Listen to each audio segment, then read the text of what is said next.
Good morning बच्चों। कैसे हो आप लोग? आशा करती हूँ आप लोग सब अपने अपने घरों में स्वस्थ हों, सुरक्षित हों। तो बच्चों, शुरू करते हैं आज की अपनी ऑनलाइन क्लास। बसंत के पाठ 5 चिट्ठियों की अनोखी दुनिया, इसका भाग 1 हम लोग पिछली वीडियो में पढ़ चुके हैं बच्चों। इसी पाठ का भाग 2 आज इसके बाद का जो बचा था वो हम इस वीडियो में पढ़ेंगे। ठीक है। इससे पहले आप लोग को याद होगा, इससे पहले जो वीडियो मैंने बनाई थी इसी पाठ की, उसमें आप लोगों को बताया था कि पत्रों का हमारे जीवन में क्या महत्व है। ठीक है। किस प्रकार से आधुनिक संचार के साधन होते हुए भी पत्रों ने अपना महत्व नहीं खोया, पत्रों का महत्व आज भी उतना ही है। ठीक है। कैसे आधुनिक जो साधन है संचार के, उनसे पत्र जो है किस प्रकार से भिन्न है। ठीक है। आगे हम इसी लेख को, इसी निबंध में लेखक ने और क्या क्या पत्रों के बारे में कहा है, इसको हम आगे पढ़ते हैं। ठीक है। पत्र एक नया सिलसिला शुरू करते हैं और राजनीति, साहित्य तथा कला के क्षेत्र में तमाम विवाद और नई घटनाओं की जड़ भी यही पत्र होते हैं। ठीक है ना। पत्र हमेशा एक नए सिलसिले को जन्म देते हैं। ठीक है।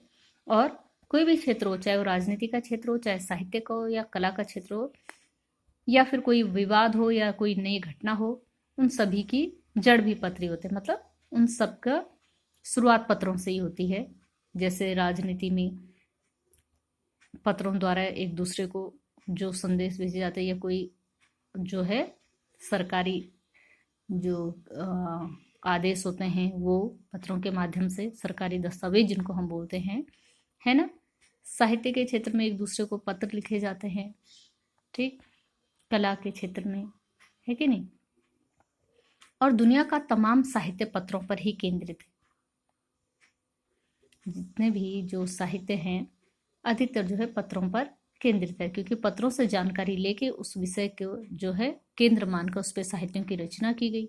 अनेक ऐसी घटनाएं, जैसे कि प्रथम विश्व युद्ध के ऊपर अनेक जो है उपन्यास लिखे गए, अनेक साहित्य लिखे गए, अनेक घटनाएं जो लिखी गई हैं, या हमारे देश में स्वतंत्रता आंदोलन पे जो लिखी गई हैं, किताबें लिखी गई हैं, है ना कहीं उनके स्रोत पत्र रहे हैं, है कि नहीं। हमारे यहाँ भी अनेक जो है महान, जैसे महात्मा गांधी के पत्रों को संग्रहालय में रखा गया है, रविंद्रनाथ टैगोर जी के पत्रों को, नेहरू जी के पत्रों को। अनेक ऐसे महान व्यक्ति हैं जिनके पत्र जो है आज भी जो है साहित्यकारों के लिए प्रेरणा स्रोत हैं, और उनसे प्रेरणा लेके वो अनेक साहित्यों की रचना करते हैं। ठीक है। मानव सभ्यता के विकास में इन पत्रों ने अपनी अनूठी भूमिका निभाई है।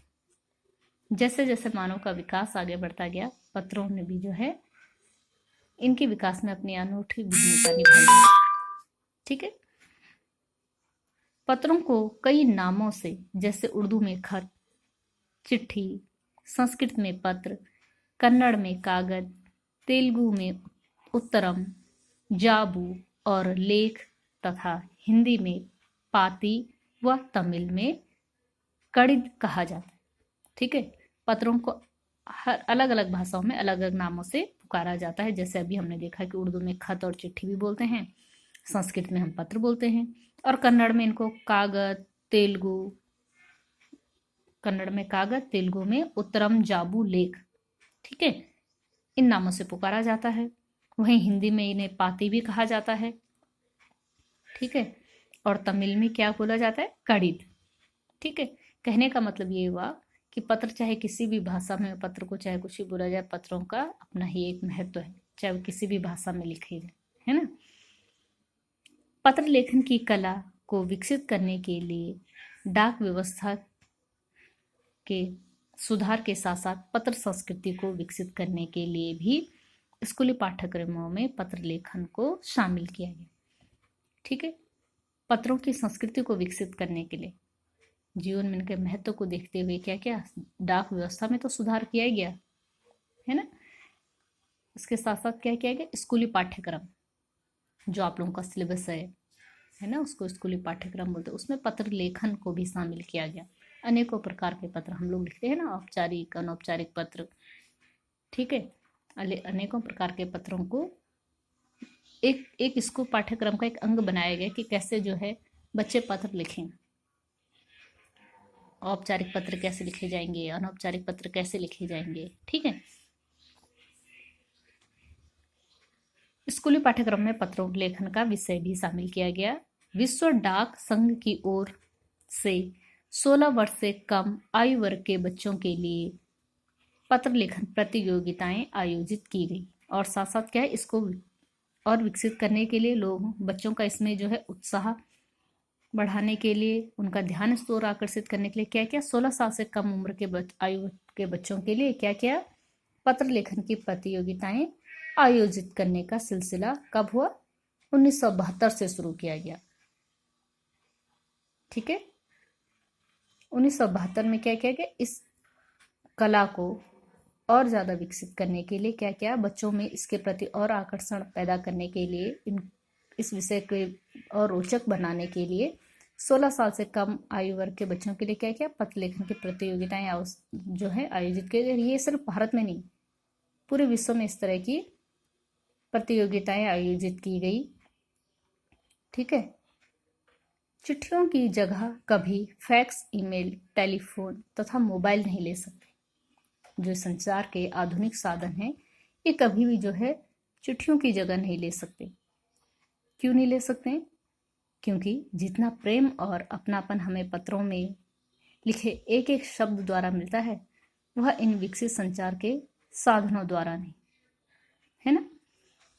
पत्रों जब हम लिखते हैं या पत्र को हम जब पढ़ते हैं तो एक एक शब्द में जो अपनापन होता है वह आधुनिक साधनों से नहीं मिल सकता, संचार के आधुनिक साधनों से नहीं मिल सकता, है ना। और पत्रों को आप धरोहर की तरह सहेज के अपने पास वर्षों तक रख सकते हैं, है कि नहीं। जब आपकी इच्छा की उसको पढ़ सकते हैं, लेकिन और उनमें उतना अपनापन भी होता है। लेकिन जो ईमेल है, फैक्स है, इनको आप इतने ज़्यादा समय तक संजो के नहीं रख सकते हैं। इतनी ज़्यादा मात्रा तादाद में ही होते हैं कि इनको आप ज़्यादा टाइम तक के लिए जो है सहेज के नहीं रख सकते, जबकि पत्रों को आप लंबे समय तक सहेज के रख सकते हैं, ठीक है। जो भावनाएं आप पत्र से अभिव्यक्त कर सकते हैं वो भावनाएं हैं संचार के आधुनिक साधन नहीं कर सकते, ठीक है। अब इस वीडियो से संबंधित कुछ प्रश्न हैं बच्चों, वो प्रश्न जो है आप लोगों को करने हैं, लेकिन वो प्रश्न आप लोगों को अरसल में अपलोड नहीं करने। वो प्रश्न आप लोग अपने पास ही लिख के, अपने पास जो आपकी कॉपी है उसमें लिख के अपने पास ही रखेंगे।